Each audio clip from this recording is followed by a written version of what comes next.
What's up, y'all? This is Brave. I'm back with another review of Tyler Perry Sistas. This is season 9, episodes 4 and 5. And yes, I know I have been MIA, but your girl is back.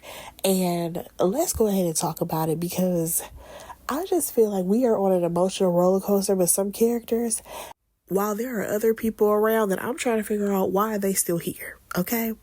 So, first things first, from episode 4, the fact that nobody, and I mean nobody, thought to call Pam is crazy to me. Like, Pam has been Karen's right hand for a lot of this pregnancy, if we want to be completely honest.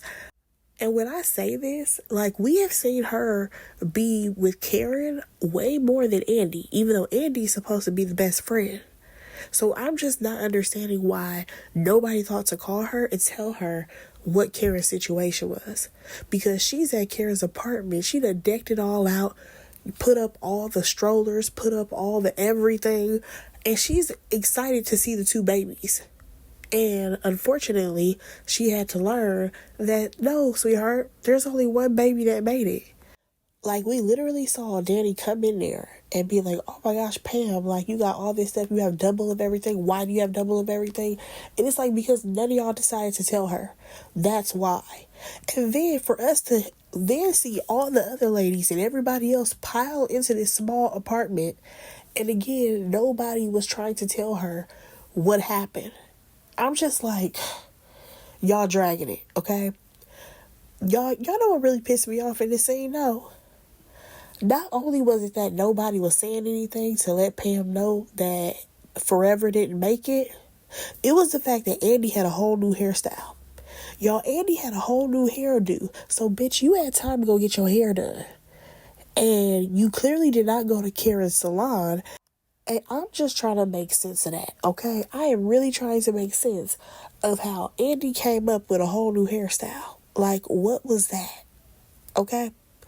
But how we're going to break this down moving forward, I'm going to go person by person, y'all. Starting with Karen, because I feel like she had the heaviest storyline. Now, on episode 4, we saw that Karen was completely out of it, okay? Postpartum is hitting her really, really bad. But I don't even think it's just postpartum. Not only is she going through postpartum, she's also grieving the loss of her child. So Karen is not breastfeeding her baby. That's the first thing, okay? Secondly, I just feel like Karen is trying to sleep her life away. She refuses to eat. She doesn't want to walk around. Like, Karen is completely shutting down, okay? Now, I don't think I have ever seen postpartum displayed in this way, but like I said, we're also seeing her grieve the loss of her other daughter. The sad part about it is that she's taking it out on baby Faith because, yes, you were supposed to be a mom of 2 little girls, and one of them did not make it, but girl, you still have Faith here. Like, you still have a baby that you can live for, you know what I mean? Moving on from there, though, by the time we got to episode 5, Aaron and Lisa, they are stressed out. They are stressed out because Karen has been laying in this bed the whole time. Aaron, I feel like at one point he wanted to open up to Lisa about how he was feeling, but we never really got to see that. He didn't open up exactly. He did just mention that he has some feelings. And what sucks about this entire situation is that, yes, like I said, one of the kids has passed away, but baby Faith is still here, okay? And I feel like everyone is worried about Karen, but I'm just like, yo, it's a couple of other people that y'all need to really check on their mental. Aaron being one of them, because he can't force Karen to do anything. You know what I mean? At one point we saw him sitting on the edge of the bed with the baby, and he's like, you know, we're still here. I'm still here for you. Your baby still needs you. And she's like zoned out. Karen is completely zoned out. Like, she's saying that she's not meant to be a mother, and you know, why couldn't she keep her other baby? Like, it's the saddest thing to watch. Honestly, all of Karen's scenes so far have been very hard for me to watch. And one thing that I noticed, at least for me, Aaron ain't praying enough. Considering he's supposed to be a pastor. Aaron has not been on his knees praying enough for me, and I don't like that. Like, am I the only one who sees that? I'm like, wait, when we was in the hospital, you barely prayed. And now we have this situation. Again, you're not praying. I'm not understanding. I'm not understanding what's happening. But y'all, the saddest scene would have to be the last scene of episode 5. And that was with Karen finally coming out of the room. But all she wanted was some water. Unfortunately, they didn't have any. So Aaron was like, oh, you know what? I have a case of water in my car. I'll go get it. Y'all, I will say this. They got Karen looking toe up, baby. She is looking like Wanda from Holiday Heart. I said, okay, girl. They are really like showing that she is going through it. That's just a side note. But y'all, Faith starts to cry. This little baby starts to cry. And we are literally watching Karen have these mental issues because she has 1,000 thoughts running through her head. And oh my God, it was so sad. It was so sad to watch because as much as she wanted to pick up her baby, she couldn't. Like, she really does not see herself being a mother to Faith. Like, at this point, she can't even be Karen. Like, Karen is no longer in there. It's just a shell. And honestly, I'm very interested to see how the writers are going to have Karen, turn this around. I am very interested in this storyline, even though it's extremely sad. I don't think I've seen a show really dive in to postpartum in this way, as well as the grief of losing a child, because most of the times you get one or the other, not both at the same time. So I am quite interested to see how Karen is going to make it through this. But let's go ahead and move on, because let's talk about Andy, y'all. Miss New Hairdo. Because some of her storyline actually has to do with Karen. Now, on the last episode 4, I want to say Andy had a phone call with Dr. Vaughn. Now, y'all, I said, please do not try to set Andy up with this man, because y'all know the way this show works, every man wants Andy. And I'm like, please, we cannot do that this season. We cannot. There's so much other stuff going on. We don't need that. But no, that is not what this situation was, okay? He's really concerned about Karen. He just want to check on her or whatever. And basically, Dr. Vaughn is telling Andy, listen, there are some other things that happened with Dr. Cruz and some other patients, okay? So he's like, yeah, there have been lawsuits, complaints, the whole 9, but the hospital has backed him and probably, gave people some money to make this all go away. But Andy is now on a mission to uncover all the malpractice that Dr. Cruz is doing. Now, y'all, I do like this idea for Andy, because as we know, she is only a divorce attorney, okay? That's supposed to be her bread and butter. But I would actually like to see Andy dive into being a good lawyer, and maybe she needs to change careers. Maybe instead of doing divorces, she can start working on malpractice in the workplace or something. I don't know, because I don't know exactly what that type of lawyering is, but I do want to see her do something else besides sit at that office and pretend like she working. Let's actually have her dive into Dr. Cruz's foolishness. Now, another thing that happened by the time we got to episode 5 is that we see that Andy is having panic attacks, okay? And honestly, Andy needs to see somebody, because again, we've had terrible events happen all in one day, okay? Everything that happened with Karen, she had the whole situation where she almost died playing around with Gary. There has been multiple things that have happened to her, and it's just girl, you need to go seek some help, please. Now, we did see her working on the Dr. Cruz stuff. She's saying how many times that he's had complaints and all the things, right? Cool. Now, later on, she gets a voicemail from Robin, y'all. And in this voicemail, he basically professes his love for her and says that he wants to spend the rest of his life with her, but she has the right to choose herself. And I'm just like, well, when did Andy choose herself? We're still waiting. Because at any given moment, they may try to hook her up with Dr. Vaughn. Okay? So I guess we'll have to wait and see for her to actually choose herself. But where's Robin? He's back in London. And I'm just like, what was the point of all of this? Like, y'all brought him back for what? And I like Robin's character. But y'all literally let, on last season, Fatima basically tried to bully that man. Okay? That's the first thing. Secondly, this man basically told Andy she can't work there, but then she somehow convinced the other partner. Like, there was a lot going on with that law firm, and I just don't understand how he went back to London. And I'm like, okay, so do you still have Hayden, taking some of Andy's load? Like, what happened with that? It makes no sense whatsoever. But y'all, I guess Robin is booked and busy and he's gone again. Okay? Now, I don't know if they're trying to take a hint from Living Single.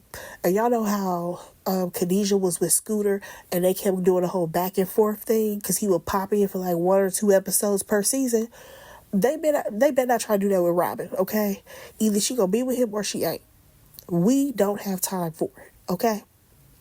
Now, moving on from there, we did see Andy have a conversation with Fatima in the law office.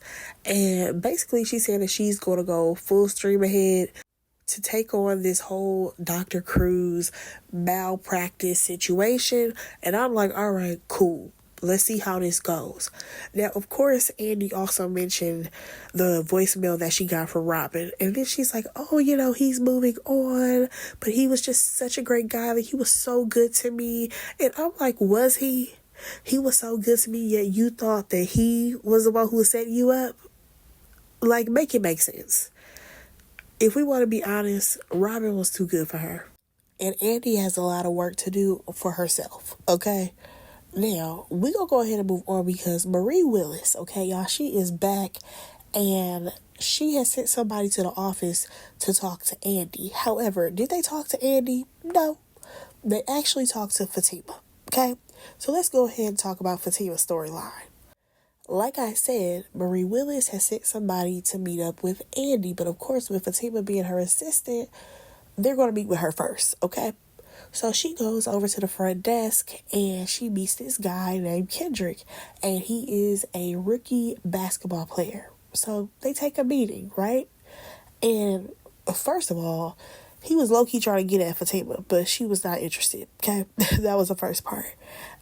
Secondly, Fatima, she actually ends up reading this guy's contract, okay?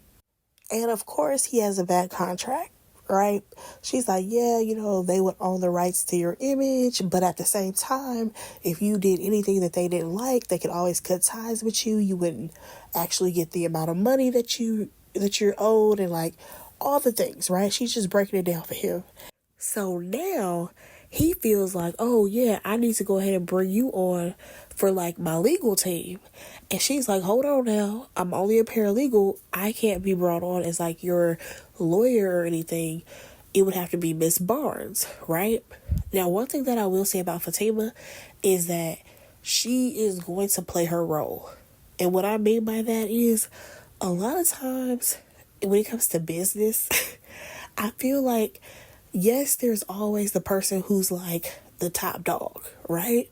But sometimes those people underneath them, they try to finesse their way and be like, oh, well, I can do this, I can do that. But really, they don't have the title to back it up.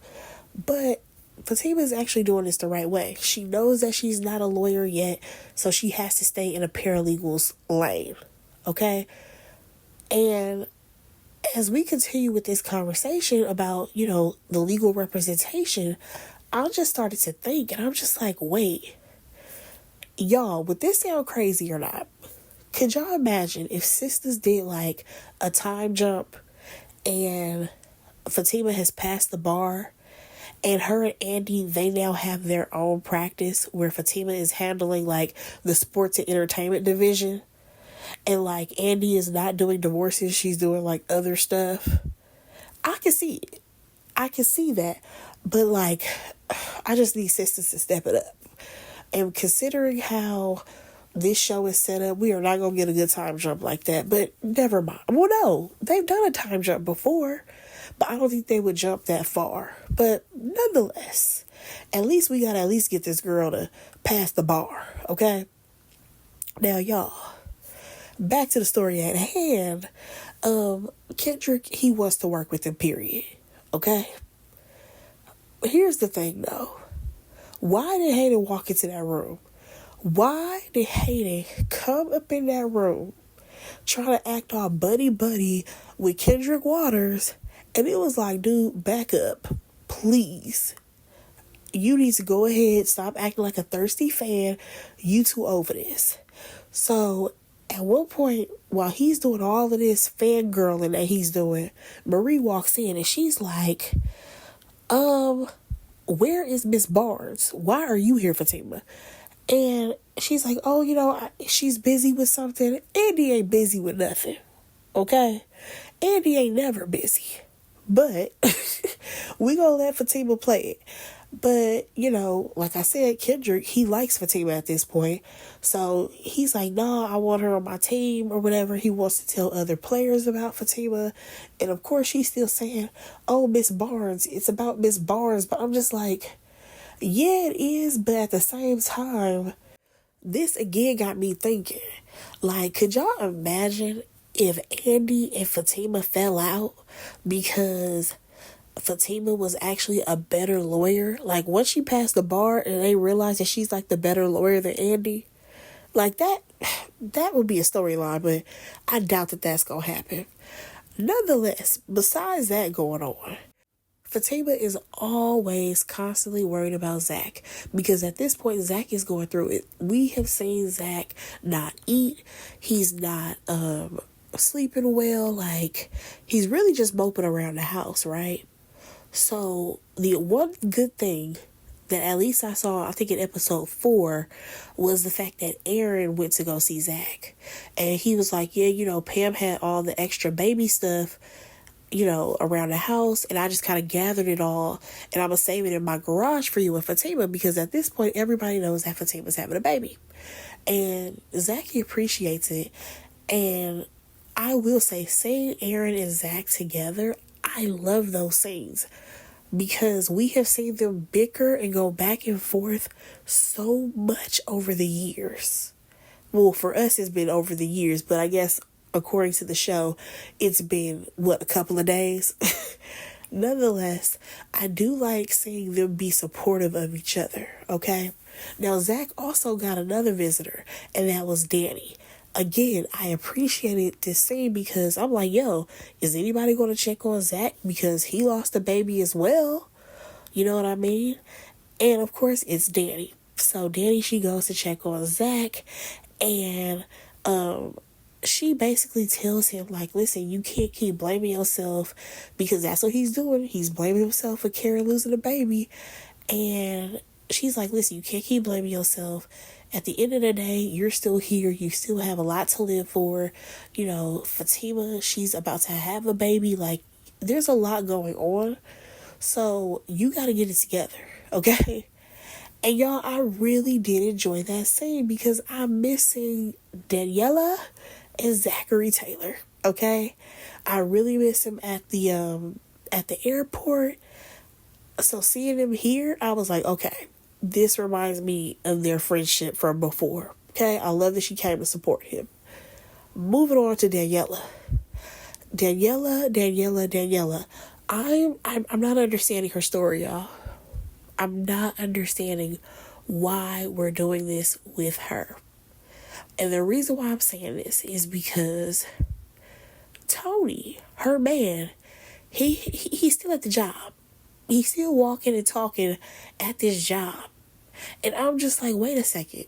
As long as Danielle is here, as long as Danny is here, he should not be at work, considering the case that they just had. Then we learned that he decided to quit his job. He decided to quit his job because Danny told him to. I'm just like, this makes no sense, okay? This makes absolutely no sense to me. Y'all let me know if this makes sense to y'all, because Tony, he's so goofy. He's just happy-go-lucky about quitting his job. And I'm like, don't you have kids to pay for? You literally told this woman, oh, I don't even know how I would be able to pay for my kids and my mortgage and all the things that I have to pay for if I was to quit this job. And Danny, now she feeling away because now her man ain't got no money coming in. And I'm just like, girl, I don't even know why you feel some type of way, because he ain't never spent a dime on you. When did he spend any money on Danny? I'll wait. He ain't never did that. Matter of fact, he always laid up at her studio apartment while he got a big old house. Make that make sense. Nonetheless, Danny is trying to figure out if he can get his job back. I said, girl, no, that's not how that works, okay? Also, Danny, you're the one who suggested it, so hey, you gotta live with the consequences. Later on, we do see Danny and Tony, they're at the steam plant, right? And she's like, oh, how are you going to pay for this? I'm just like, girl, he ain't broke just yet. I mean, I would hope that he got some little pocket change.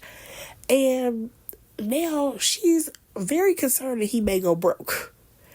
And I'm just like, well, oh, now you're concerned about his finances? Why? Like I said, that man practically lives with you. He ain't spent no money.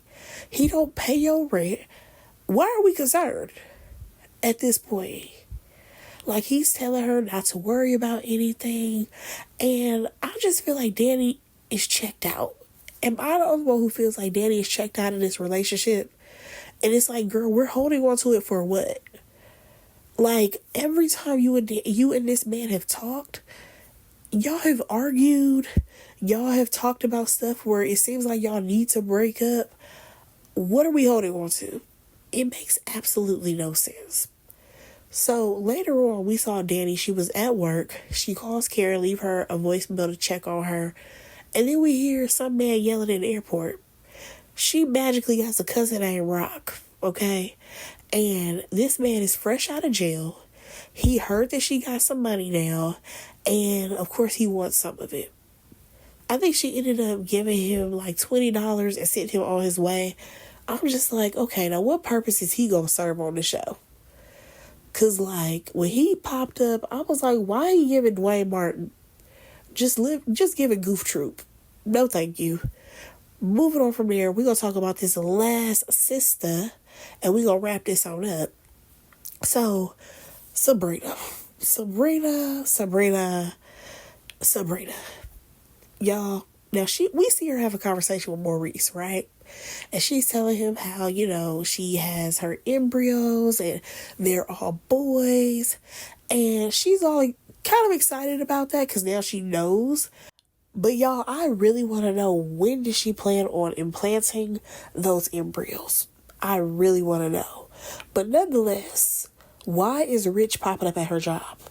Sir, why is you here? Y'all already broke up. There's nothing else to talk about. Like, I did enjoy seeing Maurice grab those scissors and he was like calling him out. He was calling Rich out. It was talking about them dry smoothies. Funny. But y'all, this is what threw me off, because Rich went directly to her office, okay? As if he worked there, okay? He goes directly to Sabrina's office, and Sabrina, she's like, I think that Penelope is trying to get back at Andy, and now she's like, going after Andy's friends and all of this stuff. And Rich is like, everything is not about Andy, okay? And I said, you know what? That's one thing I can't agree on. Everything is not about Andy, but at the same time, when it comes to Penelope, it just might be, because Penelope cannot stand Andy, okay? But also, this may be a case of she always had a thing for Rich, but we all know that was her brother homeboy, so she didn't want to cross that line, but clearly she did. We don't really know what's going on in Penelope's mind, because baby girl ain't wrapped too tight, okay? Let's start there. Nonetheless, here's my thing. When it comes to Sabrina, she doing way too much blaming Penelope for my liking. Like, girl, you keep blaming Penelope when you need to be blaming Rich, okay? He's still running around with this made up storyline and she hooked up with Damani.